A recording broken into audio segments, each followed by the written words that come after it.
Welcome back guys. और आज हम स्टार्ट करने वाले हैं चैप्टर 3 क्लास 6 हिस्ट्री का। राइट, सो आइए इसको स्टार्ट करते हैं। ये बहुत ही इम्पोर्टेंट चैप्टर है और इसको आराम से समझते हैं। ठीक है, चैप्टर का नाम है हमारा आरंभिक नगर।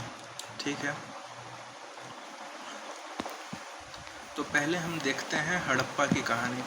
तो हड़प्पा में क्या था कि 150 साल पहले पंजाब में जब रेलवे लाइनें बिछाई जा रही थीं तो वहाँ के इंजीनियरों को हड़प्पा पुरास्थल या पुरास्थल मतलब आर्कियोलॉजिकल साइट, ठीक है, तो हड़प्पा आर्कियोलॉजिकल साइट मिला।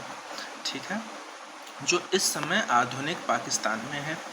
उन्होंने सोचा कि ये एक ऐसा खंडहर है जहाँ से उन्हें अच्छी ईंटें मिलेंगी और यह सोच के वो हजारों ईंटें उखाड़ ले गए और रेलवे लाइनें बिछाईं। इससे कई इमारतें जो थीं वो पूरी तरह वहाँ की नष्ट हो गईं। फिर उसके 80 साल बाद आर्कियोलॉजिस्ट ने इस स्थल को ढूंढा और पता चला कि यह खंडहर सब कॉन्टिनेंट के सबसे पुराने शहरों में से एक है। चूँकि इस नगर की खोज सबसे पहले हुई थी, इसलिए बाद में मिलने वाले इस तरह के सभी पुरास्थलों में जो इमारतें और चीज़ें मिली उन्हें हड़प्पा सभ्यता की इमारतें कहा गया। और इन शहरों का निर्माण 4700 साल पहले हुआ। तो हड़प्पा शहरों का निर्माण कब हुआ था? 4700 साल पहले। ठीक है, इन नगरों की विशेषता क्या थी? तो ये जो नगर थे ये 2 या 2 से ज़्यादा हिस्सों में विभाजित थे। जो पश्चिमी भाग था वो थोड़ा छोटा था और ऊंचाई पर बना था, और जो पूर्वी हिस्सा था वो बड़ा था लेकिन वो निचले इलाके में था। ठीक है, ऊंचाई वाले भाग को आर्कियोलॉजिस्ट ने नगर दुर्ग कहा है। ठीक है, और निचले हिस्से को निचला नगर कहा है। दोनों हिस्सों की 4 दीवारियां पकी ईंटों की बनाई जाती थी। ठीक है, और सोचने की बात है कि ये ईंटें इतनी अच्छी तरह से पकी थीं कि हजारों साल बाद आज तक उनकी दीवारें खड़ी रहीं। ठीक है, तो वो बहुत ही अच्छे तरीके से उस समय टेक्नोलॉजी रही होगी या जो भी सिविल इंजीनियरिंग रही होगी कि हजारों साल बाद भी वो इमारतें आज तक अच्छे से खड़ी हैं। ठीक है, अब उसके बाद देखो उसी तरह जो नगर दुर्ग था, नगर दुर्ग किधर था? पश्चिमी साइड में था। ठीक है, और ऊंचाई पे था। ठीक है, तो नगर दुर्ग में कुछ खास इमारतें बनाई गई थी। ठीक है, जैसे एक जगह था मोहनजोदड़ो। मोहनजोदड़ो में एक खास तालाब बनाया गया था। ठीक है, और इस तालाब को आर्कियोलॉजिस्ट ने ग्रेट बाथ या महान स्नानघर कहा है। ठीक है, इस तालाब को बनाने में ईंट और प्लास्टर का इस्तेमाल किया गया था। पानी का रिसाव रोकने के लिए प्लास्टर के ऊपर चारकोल की परत चढ़ाई गई थी और सरोवर में 2 तरफ से उतरने के लिए सीढ़ियां भी बनाई गई थी। ठीक है, यहाँ विशिष्ट नागरिक विशेष अवसरों पर स्नान किया करते थे। ठीक है, ये तो हो गया मोहनजोदड़ो के बाद। उसी तरह एक जगह था कालीबंगा या कालीबंगन कहते हैं इंग्लिश में, और लोथल। ठीक है, इन जगहों पे अग्निकुंड मिले हैं। ठीक है, कहाँ मिले हैं? कालीबंगा और लोथल में। तो कालीबंगा में तो लिखोगे तो KLIBANG होगा, तो K for Kalibanga and L for Lothal. ठीक है, इसको इस तरह से सोच सकते हो कि अग्निकुंड कहाँ मिले, तो A फॉर अग्निकुंड और कालीबंगा में मिले और लोथल में मिले। राइट, यहाँ संभवतः यज्ञ किए जाते होंगे। ठीक है, अब उसके बाद देखो हड़प्पा, मोहनजोदड़ो और लोथल। ठीक है, इन तीनों जगह पे बहुत बड़े बड़े भंडार गृह भी मिले हैं। कहाँ कहाँ मिले हैं? हड़प्पा, मोहनजोदड़ो और लोथल। यानी कालीबंगा में नहीं मिले हैं, भंडार गृह कालीबंगा में नहीं मिले हैं, कालीबंगा में अग्निकुंड मिले हैं, ठीक है। और हड़प्पा, मोहनजोदड़ो और लोथल में बड़े बड़े भंडार गृह मिले हैं, ठीक है। ये देखो महान स्नान नगर 4700 साल बने स्ट्रक्चर की खूबसूरती देखो। वाकई उनकी सिविल इंजीनियरिंग और बाकी टेक्नोलॉजीज जो भी वो यूज़ करते थे बहुत कमाल का रहा होगा। अब हम देखते हैं भवन, नाले और सड़कें। तो देखो इन नगरों के घर आम तौर पर 1 या 2 मंजिला होते थे। मतलब 4700 साल पहले जो घर बन रहे थे वो मल्टी स्टोरी बिल्डिंग बन रही थी, 2 ही तल्ला बन रहा था, 2 मंजिल होते थे। लेकिन क्या सोचा जा सकता है? अमेजिंग। घर के आंगन के चारों ओर कमरे बनाए जाते थे, यानी कि सेंटर में आंगन बना दिया और उसके अगल बगल कमरे बनाए जाते थे। अधिकांश घरों में एक अलग स्नान घर होता था और कुछ घरों में कुएं भी होते थे, ठीक है। वहाँ के जो नाले थे वो ढके हुए होते थे, इन्हें सावधानी से सीधी लाइन में बनाया जाता था और हर नाली में हल्की ढलान होती थी, वो स्लोप यूज़ करते थे, ठीक है, ताकि पानी आसानी से बह सके। अक्सर घरों की नालियों को सड़कों की नालियों से जोड़ दिया जाता था, जो बाद में बड़े नालों में मिल जाती थी, यानी वो अपना ड्रेनेज सिस्टम डिज़ाइन कर पाते थे, ठीक है। और नालों के ढके होने के कारण इनमें जगह जगह पर मेनहोल बनाए जाते थे ताकि इनकी देखभाल और सफाई की जा सके। अमेजिंग यार, अमेजिंग, ठीक है।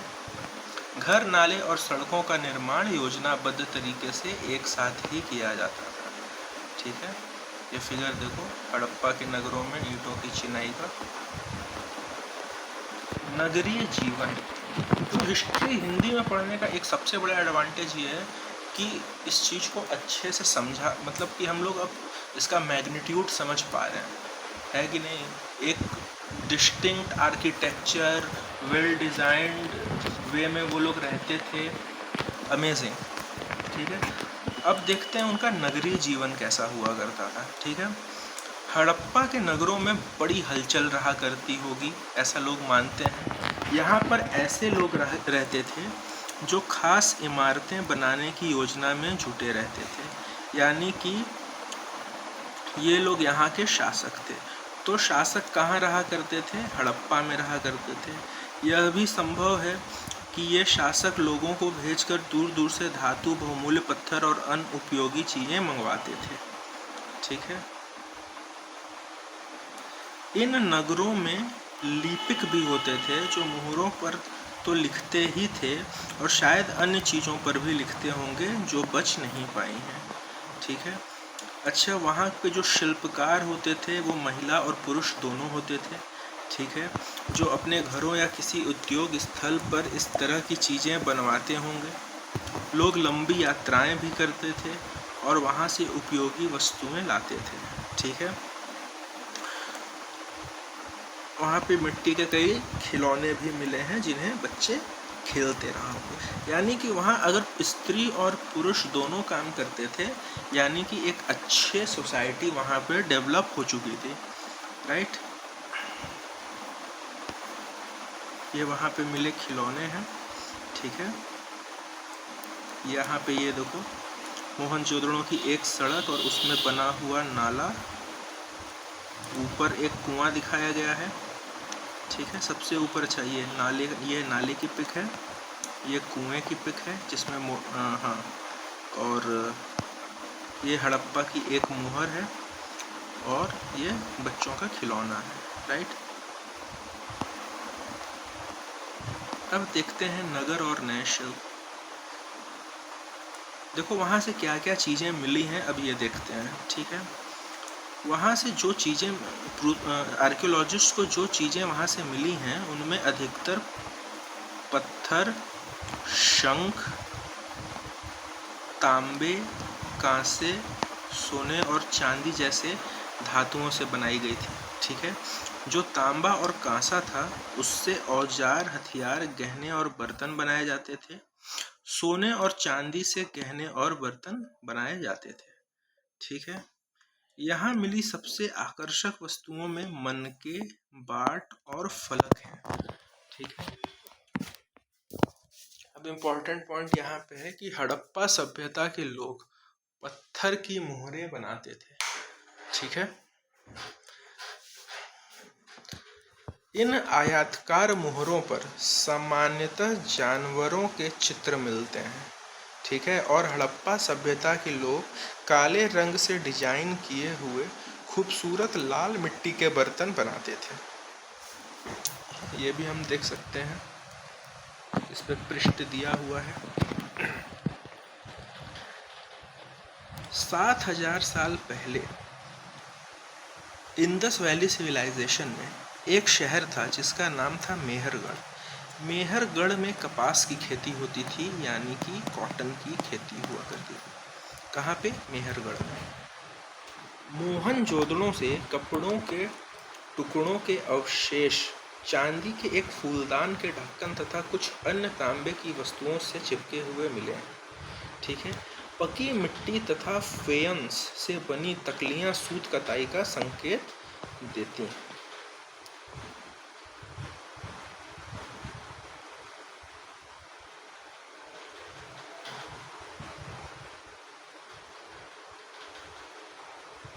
फेयंस क्या होता है? देखो, पत्थर और शंख प्राकृतिक तौर पर पाए जाते हैं, लेकिन फेयंस को कृत्रिम रूप से तैयार किया जाता है। बालू या स्फटिक पत्थरों के चूर्ण को गोंद में मिलाकर उनसे वस्तुएं बनाई जाती थी। ठीक है। और ये किस कलर के होते थे? तो ये प्रायः नीले और हल्के समुद्री हरे कलर के, यहाँ पे कलर देखो इसी टाइप के कलर के होते थे। फेयंस से मनके, चूड़ियाँ, बाले और छोटे बर्तन बनाए जाते थे। ठीक है। ठीक है। अब कच्चे माल की खोज में इसमें देखते हैं।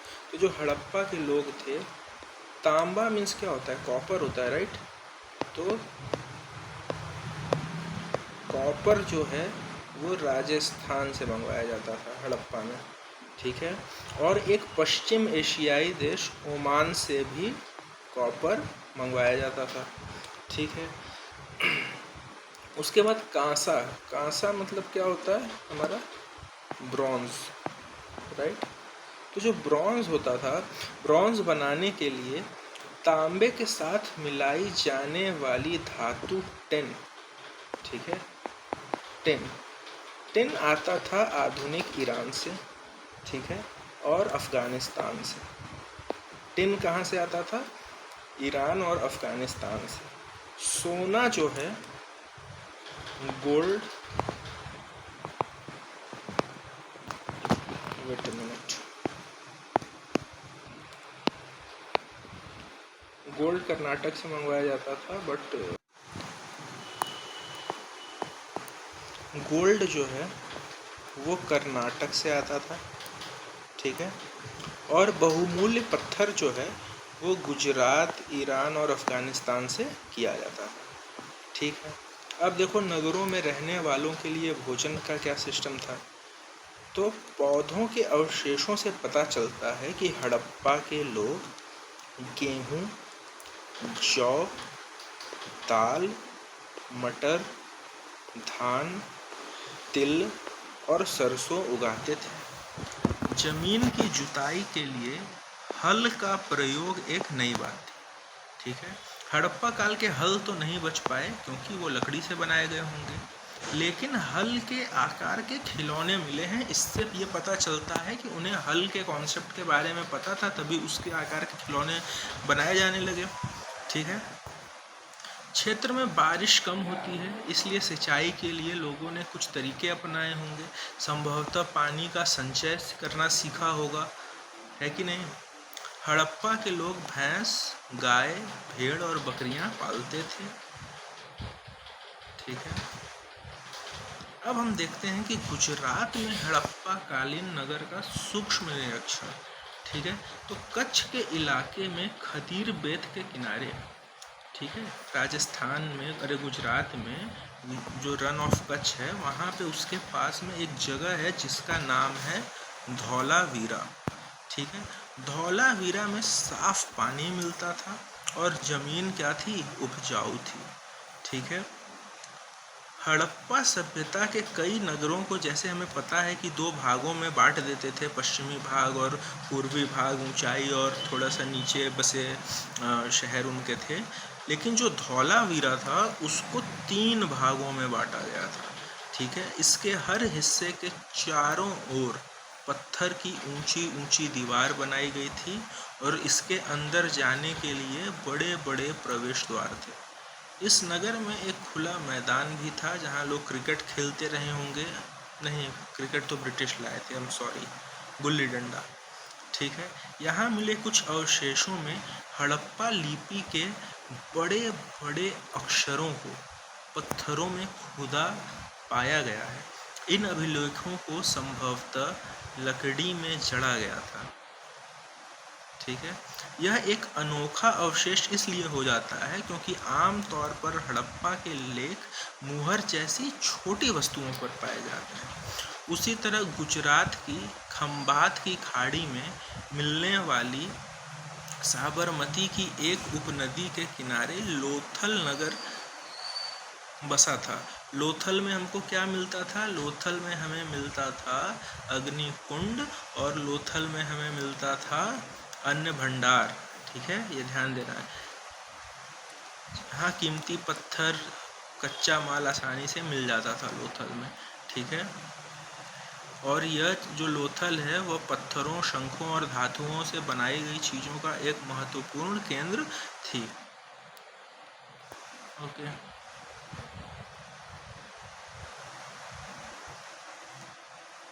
ठीक है। मुद्रा या मुहर और मुद्रांकन या मुहरबंदी। तो मुहरों का प्रयोग जो है सामान से भरे उन डिब्बों या थैलों को चिन्हित करने के लिए किया जाता होगा जिन्हें एक जगह से दूसरी जगह भेजा जाता था। थैले को बंद करने के बाद उनके मुहानों पर गीली मिट्टी पोतकर उन पर मुहर लगाई जाती थी।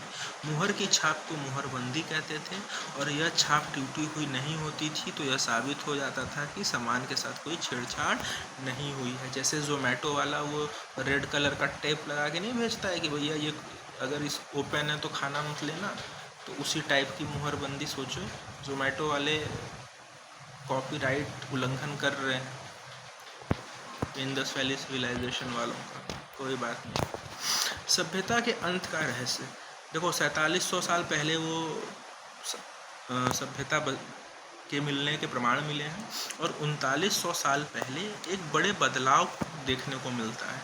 ठीक है। अचानक लोगों ने नगरों को छोड़ दिया, लेखन, मुहर और बाटों का प्रयोग बंद हो गया, कच्चे माल का आयात काफ़ी कम हो गया, मोहनजोदड़ो में सड़कों पर कचरे के ढेर बनने लगे, जल निकास प्रणाली नष्ट हो गई।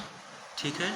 और सड़कों पर ही झुग्गी नुमा घर बनाए जाने लगे। जो 2-2 तल्ले की इमारतें बना रहे थे वो झोपड़ियों में क्यों रहने लगे, इसका कुछ पता नहीं है। कुछ विद्वानों का कहना है कि नदियाँ सूख गई थीं और अन्य का कहना है कि जंगलों का विनाश हो गया था, क्योंकि ईंटें पकाने के लिए ईंधन की ज़रूरत पड़ती थी और जब जंगलों का विनाश हो गया तो उन्हें जाहिर तौर से ईंधन मिलना बंद हो गया होगा। और इसके कुछ लोग ये भी मानते हैं कि इलाके में बाढ़ आ गई थी, लेकिन किसी भी चीज़ से यह स्पष्ट नहीं हो पाता कि सभी नगरों का अंत कैसा हो गया, क्योंकि अगर बाढ़ भी आती, सूखा भी पड़ता तो भी कुछ इलाकों तक ही प्रभाव रहता, कुछ न कुछ तो बचते और जो बचते वो समय के साथ कोप अप कर जाते। लेकिन ये तो एक मिस्ट्री ही है। ऐसा लगता है कि शासकों का नियंत्रण समाप्त हो गया था। जो भी हुआ हो, पर परिवर्तन का असर बिल्कुल साफ दिखाई देता है। आधुनिक पाकिस्तान के सिंध और पंजाब की बस्तियां उजड़ गई थीं। कई लोग पूर्व और दक्षिण के इलाकों में नई और छोटी बस्तियों में जाकर बस गए। ठीक है। और इसके लगभग 1400 साल बाद नए नगरों का विकास हुआ और हम आगे पढ़ेंगे। राइट। देखो, तांबा कहाँ से, कॉपर कहाँ से हम लाते थे, राजस्थान से लाते थे, सोना कर्नाटक से लाते थे, टिन अफगानिस्तान से लाते थे और बहुमूल्य पत्थर गुजरात से लाया करते थे। राइट। अब इम्पॉर्टेंट है क्या बताती हैं हमें हमारी किताबें और ग्रेव्स कब्रें, ठीक है। तो लेट्स सी, तो देखो दुनिया के जो प्राचीनतम ग्रंथ हैं उनमें से एक है, मतलब वो 4 हैं एक्चुअली, जिन्हें वेद कहते हैं, और 4 हैं तो वेदों बोल रहे हैं यहाँ पे। तो हमारे वेद जो हैं वो 4 हैं, ऋग्वेद, सामवेद, यजुर्वेद तथा अथर्ववेद। तो सबसे पुराना जो वेद है वो है ऋग्वेद, जिसकी रचना लगभग 3500 साल पहले हुई, और ऋग्वेद में 1000 से ज़्यादा प्रार्थनाएं हैं। उन प्रार्थनाओं को सूक्त कहा गया है। सूक्त का मतलब होता है अच्छी तरह से बोला गया, और इनमें विभिन्न देवी देवताओं की स्तुति के लिए इन सूक्तों को रचा गया है। ऋग्वेद में 3 देवता बहुत महत्वपूर्ण हैं, अग्निदेव, इंद्रदेव और सोमदेव। अग्नि आग के देवता हैं, इंद्र युद्ध के देवता हैं, और सोम एक पौधा है जिससे सोम रस बनाया जाता है, और जिसका सेवन करके आज की पीढ़ी भ्रष्ट हो चुकी है। आई होप आप समझ गए होंगे। वैदिक प्रार्थनाओं की रचना जो है वो ऋषियों ने की थी। तो जो अधिकांश सूक्तों के जो रचयिता थे वो सीखने और सिखाने वाले पुरुष थे, ठीक है। कुछ प्रार्थनाओं की रचना महिलाओं ने भी की, लेकिन अधिकतर पुरुष ही हुआ करते थे। और जो ऋग्वेद की भाषा है वो थी प्राक संस्कृत या वैदिक संस्कृत, ठीक है। ये आज के संस्कृत से थोड़ी अलग है, लेकिन अगर क्वेश्चन आए कि ऋग्वेद की भाषा क्या थी तो वो प्राक संस्कृत या वैदिक संस्कृत कहलाएगी, ठीक है। अब संस्कृत तथा अन्य भाषाएं, तो जैसे जो संस्कृत है वो भारोपीय यानी भारतीय यूरोपीय भाषा परिवार का हिस्सा है, ठीक है। उसके बाद इसमें इम्पोर्टेंट है, देखो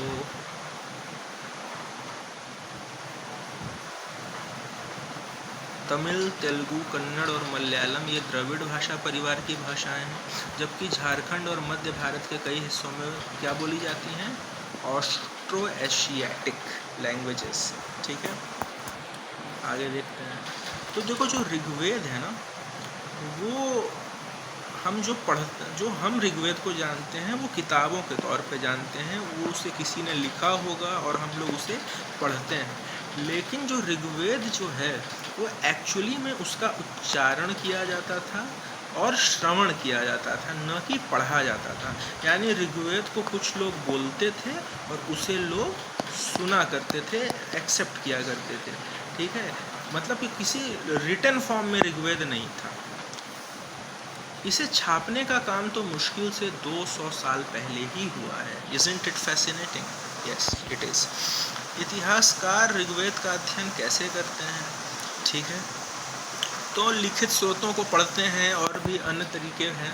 तो ऋग्वेद के जो कुछ सूक्त हैं, कुछ प्रार्थनाएं हैं, वो वार्तालाप के रूप में है।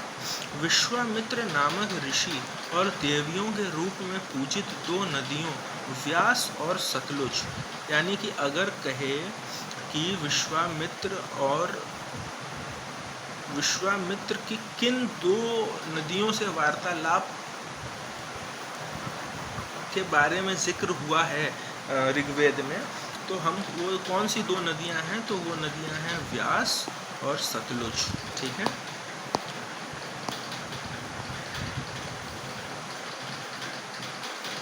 विश्वामित्र और नदियां, यहाँ देखो विश्वामित्र और नदियों के बीच में आपस में बात हो रहा है, ठीक है। इसको चाहो तो पॉज करके पढ़ सकते हो, ठीक है।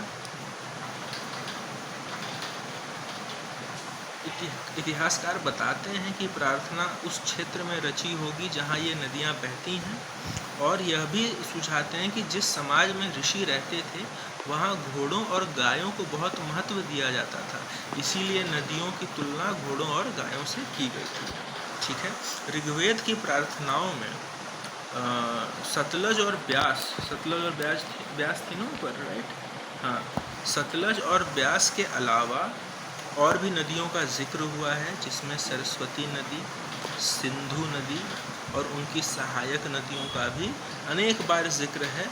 गंगा और यमुना का उल्लेख सिर्फ एक बार हुआ है, ठीक है। अब देखते हैं मवेशी, घोड़े और रथ। तो ऋग्वेद में मवेशियों, बच्चों, खासकर पुत्रों और घोड़ों की प्राप्ति के लिए अनेक प्रार्थनाएं या फिर सूक्त हैं। ठीक है, घोड़ों को लड़ाई में रथ खींचने के काम लाया जाता था। इन लड़ाइयों में मवेशी जीत कर लाए जाते थे। लड़ाइयाँ ज़मीन के लिए भी लड़ी जाती थीं, या फिर अच्छे चारागाह जहाँ पे होते थे उस ज़मीन के लिए लड़ाई लड़ी जाती थी। ठीक है, कुछ लड़ाइयाँ पानी के स्रोतों के और लोगों को बंदी बनाने के लिए भी लड़ी जाती थी। युद्ध में जीते गए धन का कुछ भाग सरदार रख लेते थे, कुछ हिस्सा पुरोहित पंडितों को दे दिया जाता था और बाकी धन आम लोगों को बांट दिया जाता था। ठीक है, कुछ धन यज्ञ करने के लिए भी प्रयुक्त होता था। यज्ञ की आग में आहुति दी जाती थी। ये आहुतियाँ देवी देवताओं को दी जाती थीं। घी, अनाज और कभी कभी जानवरों को भी आहुति दी जाती थी। ठीक है, लोग अपने सरदार को चुनते थे कि जो बहादुर और कुशल योद्धा हों। ठीक है, लोगों की विशेषता बताने वाले कुछ शब्द। जो लोगों का वर्गीकरण काम, भाषा, परिवार या समुदाय, निवास स्थान या सांस्कृतिक परंपरा के आधार पर किया जाता रहा है। ऋग्वेद में लोगों की विशेषता बताने वाले कुछ शब्दों को देखो। ऐसे दो समूह हैं जिनका वर्गीकरण काम के आधार पर किया गया है।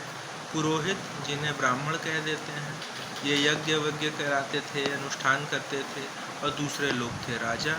ठीक है, ये वैसे राजा नहीं थे जिनके बारे में हम अभी आगे पढ़ेंगे, क्योंकि ये न तो बड़ी राजधानियों और महलों में रहा करते थे, ना ही इनके पास सेना हुआ करती थी, और ना ही ये कोई टैक्स वसूलते थे। प्रायः राजा की मृत्यु के बाद उसका बेटा ही अपने आप ही शासक नहीं बन जाता था। ठीक है, ऐसा नहीं था कि राजा का बेटा राजा ही बनेगा। ठीक है,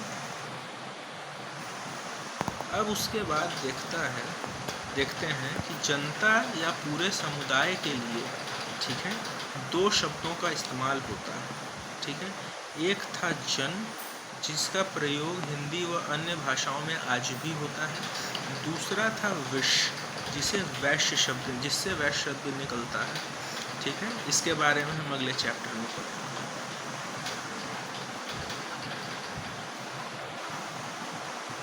ठीक है, जिन लोगों ने इन प्रार्थनाओं की, ऋग्वेद की प्रार्थनाओं की रचना की, वे कभी कभी खुद को आर्य कहते थे और अपने विरोधियों को दास या दस्यु कहते थे। यानी उस समय दास मतलब होता था दुश्मन। ठीक है, आज दास का मतलब होता है गुलाम। तो जब आर्यों ने दास वर्ड यूज़ करते थे तो वो किसी गुलाम के बारे में नहीं, अपने विरोधियों को इंडिकेट करने के लिए बोलते थे। तो दास व दस्यु वे लोग थे जो यज्ञ नहीं करते थे और शायद दूसरी भाषाएं बोलते थे। ठीक है, बाद के समय में दास शब्द का मतलब गुलाम हो गया। ठीक है, दास वे स्त्री और पुरुष होते थे जिन्हें युद्ध में बंदी बनाया जाता था। उन्हें उनके मालिक की जायदाद माना जाता था। जो भी काम मालिक चाहता था, बेसिकली वो करना पड़ता था। ठीक है, अब हम देखते हैं खामोश प्रहरी, कहानी मेगालिथ की। किसकी? मेगालिथ की। ठीक है, मेगालिथ क्या होते हैं? शिलाखंड होते हैं। ठीक है, बड़े बड़े पत्थर को मेगालिथ कहा गया है। ठीक है, ये पत्थर जो थे वो दफन करने की जगह पर लोगों द्वारा बड़े करीने से लगाए गए थे। मेगालिथ जो है वो कब्रें बनाने की प्रथा लगभग 3000 साल पहले शुरू हुई। यह प्रथा दक्कन, दक्षिण भारत, उत्तर पूर्वी भारत और कश्मीर में प्रचलित थी। कुछ महत्वपूर्ण महापाषाण या फिर कुछ महत्वपूर्ण मेगालिथ मैप सेकंड में दिखाए गए हैं। कुछ मेगालिथ जमीन के ऊपर ही दिख जाते हैं और कुछ मेगालिथ जमीन के भीतर भी होते हैं। ठीक है, ये देखो, ये एक मेगालिथ की फोटो यहाँ दी गई है। ठीक है, तो कई बार आर्कियोलॉजिस्ट को गोलाकार सजाए हुए पत्थर मिलते हैं, कई बार अकेला खड़ा हुआ पत्थर मिलता है। ये एकमात्र प्रमाण है जो जमीन के नीचे कब्रों को दर्शाता है। ठीक है,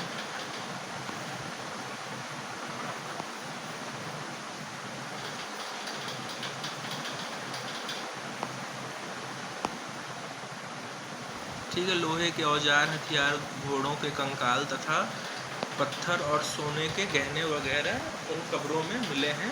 इससे ये पता चलता है कि ये सब भी दफनाया जाता था जो भी व्यक्ति मरता था उसके साथ, क्योंकि हो सकता है वो ये मानते रहे होंगे कि अगले जन्म में वो व्यक्ति इन सारी चीज़ों का इस्तेमाल करेगा। ठीक है। क्या हड़प्पा के शहरों में लोहे का प्रयोग होता था? नहीं होता था। ठीक है। ये कुछ इमेजेस हैं, you can go through it.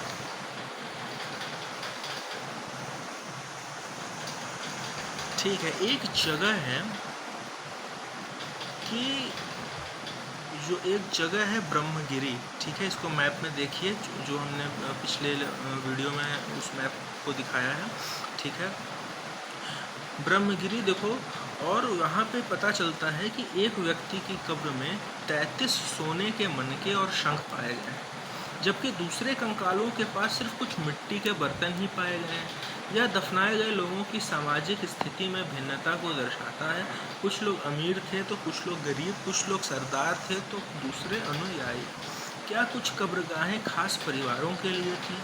तो हाँ, कुछ मेगालिथ ऐसे भी मिले हैं जिसमें एक से अधिक कंकाल मिले हैं। तो ये दर्शाते हैं कि शायद ये एक ही परिवार के लोगों को एक ही स्थान पर अलग अलग समय पर दफनाया गया था। ठीक है। तो बाद में मरने वाले लोगों को पोर्ट होल के रास्ते, किसके रास्ते? पोर्ट होल के रास्ते लगाए गए पत्थर या चट्टान,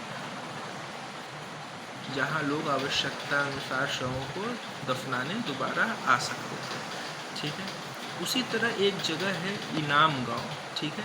इनाम गांव पे एक भीमा की सहायक नदी घोड़ के किनारे एक जगह है। ठीक है। इस जगह पर 3600 से 2700 साल पहले लोग रहते थे। यहाँ वयस्क लोगों को प्रायः गड्ढे में सीधा लिटाकर दफनाया जाता था। उनका सिर उत्तर की ओर होता था। कई बार उन्हें घर के अंदर ही दफनाया जाता था। ऐसे बर्तन जिनमें शायद खाना और पीना हो दफनाए गए शव के पास रख दिए जाते थे। ठीक है।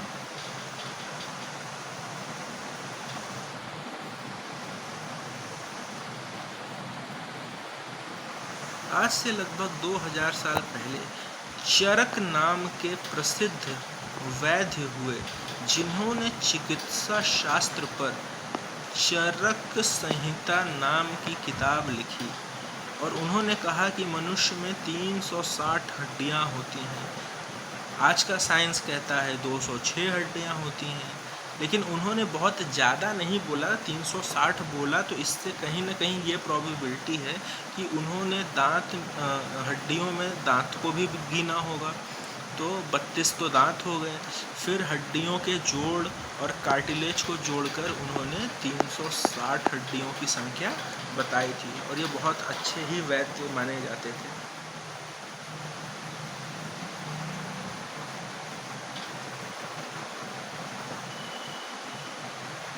और उसी के साथ ये चैप्टर हमारा ख़त्म हो गया। सूक्त क्या है? अच्छी तरह से बोला गया। रथ क्या है? युद्ध में प्रयोग किया जाता था। यज्ञ अनुष्ठान है। दास मतलब गुलाम है। और महापाषाण क्या है? मेगालिथ क्या है? सजाए गए पत्थर हैं। ठीक है। उसी के साथ ये 2 चैप्टर कंप्लीट होते हैं। मिलते हैं नेक्स्ट चैप्टर में। Have a nice day.